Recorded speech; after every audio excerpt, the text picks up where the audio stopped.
যাদবপুর কাণ্ডে একদিকে জামিন, অন্যদিকে গ্রেপ্তারি। ১ মার্চ অশান্ত হয়ে উঠেছিল যাদবপুর বিশ্ববিদ্যালয়। ক্যাম্পাসে হেনস্থা করা হয় শিক্ষামন্ত্রীকে। আবার তার গাড়ির ধাক্কায় আহত হন প্রথম বর্ষের ছাত্র ইন্দ্রানুজ রায়। সেদিনের অশান্তিতে জড়িত থাকার অভিযোগে শাহিল আলী নামে যে প্রাক্তন ছাত্রকে পুলিশ গ্রেপ্তার করেছিল, তিনি বুধবার জামিন পেলেন। একটা ফেক কেসে কাউকে এতদিন ধরে জেলে পুরে রাখা হয়েছিল, এটা একদমই ফেক কেস এবং সেটা আদালত আজ বুঝতে পারে এবং তারপরে তাকে ছাড়ে। যে 10 নম্বর কোয়ার্টার ভাঙচুর করার জন্য কেস দেওয়া হয়েছিল, সেটা কোনো রকম ভাঙচুরই হয়নি। আদালতের সামনে সেটা প্রমাণ হয় এবং ওকে রাখার কথা ছিল যাদবপুর কাস্টাডিতে, ওকে রাখা হয় সেন্ট্রাল লকআপে। সেটা নিয়েও পুলিশকে প্রচুর ভর্ৎসনা করা হয়। অন্যদিকে যাদবপুর ক্যাম্পাসে আগুন লাগানোর অভিযোগে এদিনই গ্রেপ্তার করা হয় সৌম্যদীপ মাহাতো নামে যাদবপুরের দর্শন বিভাগের প্রথম বর্ষের এক ছাত্রকে। বুধবার সন্ধ্যায় তাকে জিজ্ঞাসাবাদের জন্য ডাকা হয়েছিল যাদবপুর থানায়। বেশ কিছুক্ষণ জিজ্ঞাসাবাদ করার পরে তাকে গ্রেপ্তার করে পুলিশ। যে যাদবপুর বিশ্ববিদ্যালয় ক্যাম্পাসে পুলিশ ঢোকা নিয়ে বারবার বিতর্ক তৈরি হয়েছে, সেখানে শিক্ষামন্ত্রীকে হেনস্থা, তার গাড়ির ধাক্কায় ছাত্রের আহত হওয়া নিয়ে বিতর্কের আবহে এবার পুলিশ আউটপোস্ট তৈরির সিদ্ধান্ত নিল লালবাজার। এই মর্মে যাদবপুরের রেজিস্ট্রারকে পাঠানো হয়েছে চিঠি। ক্যাম্পাসের কোন জায়গায় আউটপোস্ট করা যায় সেই জায়গা চিহ্নিত করতে বলেছে কলকাতা পুলিশ। এবার থেকে যাদবপুর বিশ্ববিদ্যালয়ের আউটপোস্টে 24 ঘন্টায় থাকবে পুলিশ। কিন্তু ক্যাম্পাসে পুলিশ পোস্টিং এর সিদ্ধান্তে অসন্তুষ্ট পড়ুয়াদের একাংশ। আমাদের যে ক্যাম্পাসে যারা গার্ড রয়েছেন, মহিলা গার্ড এবং পুরুষ গার্ড সব মিলিয়ে প্রত্যেকের গার্ড সংখ্যা বাড়ানো হোক এবং তাদেরকে স্থায়ী করা হোক, এই বিষয় নিয়ে আমরা কথা বলেছি। এইটাতে থাকলে আমাদের কোনো আপত্তি নেই, কিন্তু আমি একজন সাধারণ ছাত্র হিসেবেও যদি বলতে চাই, তাহলে সেটা দেখা যাচ্ছে যে এই গোটা বিষয়টাতে পুলিশের এই ক্যাম্পাসের ভেতরে জায়গা চাওয়াটা হচ্ছে খানিকটা নজরদারির বিষয়। আগের দিন ব্রাত্য বসু আসার পরেও আমরা দেখেছি ব্রাত্য বসুকে পুলিশ সেফগার্ড করেছে। আমরা ওম প্রকাশ মিশ্রের মতো মলেস্টারকে দেখেছি পুলিশ সেফগার্ড করছে। এছাড়াও রাজ্য জুড়ে পুলিশ তৃণমূলের সমস্ত মলেস্টার গুন্ডাদের সেফগার্ড করছে।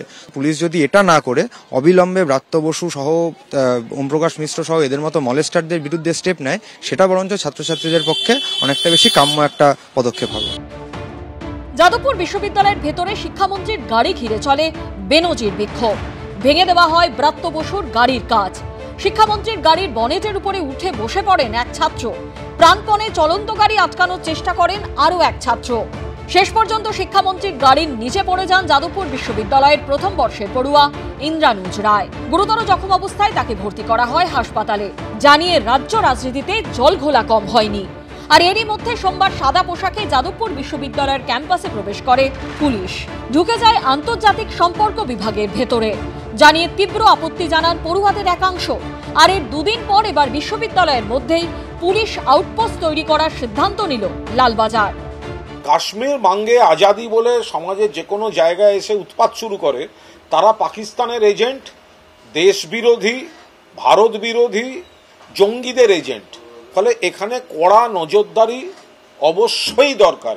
জগদীপ ধনকর রাজ্যের রাজ্যপাল ছিল, তার উপর যখন আক্রমণ হয়েছিল যাদবপুর বিশ্ববিদ্যালয়ে, তখনও কিন্তু মমতা ব্যানার্জি উস্কেছে ওই সমস্ত ছাত্রদের যারা এই হাঙ্গামা পাকিয়েছে। আর আজকে যখন শিক্ষামন্ত্রীর উপরে হামলা, এখন আউটপোস্ট তৈরি ইত্যাদি তৈরি হচ্ছে। আমি মনে করি যাদবপুর বিশ্ববিদ্যালয়ে যত কড়া ব্যবস্থা নেওয়া যায় নেওয়া উচিত।